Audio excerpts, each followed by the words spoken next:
and sharing your insight throughout our news. Now we move on to our next news, to Africa. A small plane carrying medical staff crashed in a densely populated neighborhood in Kenya's capital on Thursday afternoon, killing 6 people according to local authorities. Let's see what eyewitnesses had to say.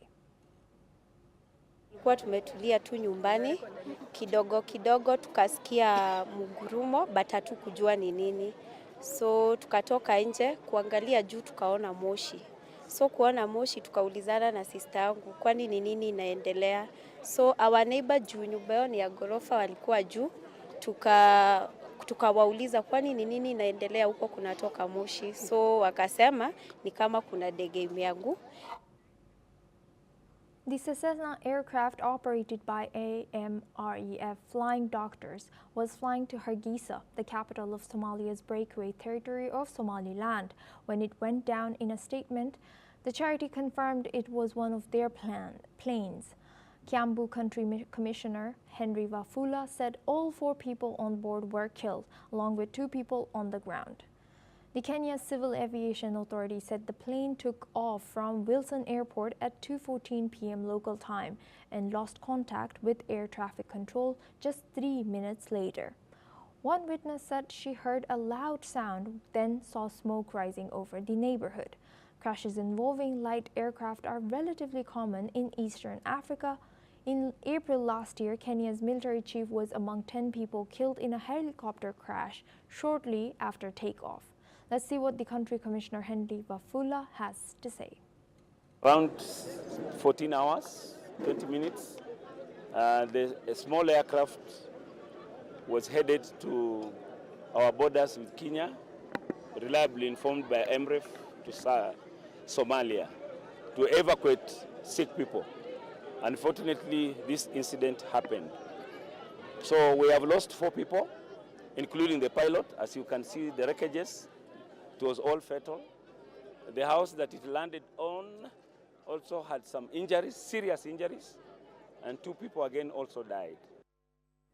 Now for this discussion, we are joined by Vandana Singh.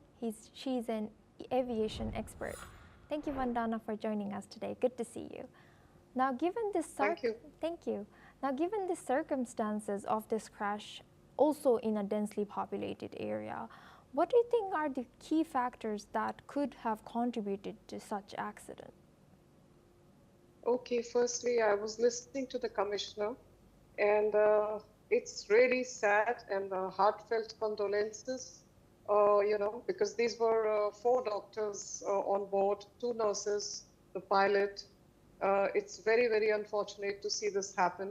And AMREF, as we know, is a known African medical association that is really doing work for emergency, uplift of evacuation, as you just said, evacuation of people, medical emergency at Somalia in this case. So what I have seen, it's very, very sad. Secondly, as we know that area from Nairobi moving into Somalia, and it says shortly after takeoff that this crash has happened. So there could be various factors, for the cause of this accident, contributing to this cause. And one of them, as we know, that the temperatures can vary, of course, anywhere from 25 to 28 or 30 degrees. More than that, there are frequent thunderstorms, there is rain. Of course, in this case, it was partly cloudy, partly sunny, as I heard, but then the weather conditions can change very quickly. So we don't know what the wind shear factor was. We really don't know if there was a vertical wind shear or a horizontal wind shear, because I'm pretty sure the pilots here were very experienced. The Cessna itself, the citation aircraft, it is very robust. And this is something that AMREF is doing on a daily basis with the kind of equipment and the fleet that they own. Having said that, so cause could be definitely a mechanical or a technical failure that we are hearing, but more that has gone into the probe now, and investigation has been launched, and we have to wait for the result of this as to why this crash happened. but it could be any one of these factors that could be causing it. Over to you, ma'am. Thank you very much, Vandana Singh, for always joining us and sharing your insight as an aviation expert. Well, now we move on. The 12th World Games have officially opened in Chengdu, southwest of China, with a grand, colorful ceremony.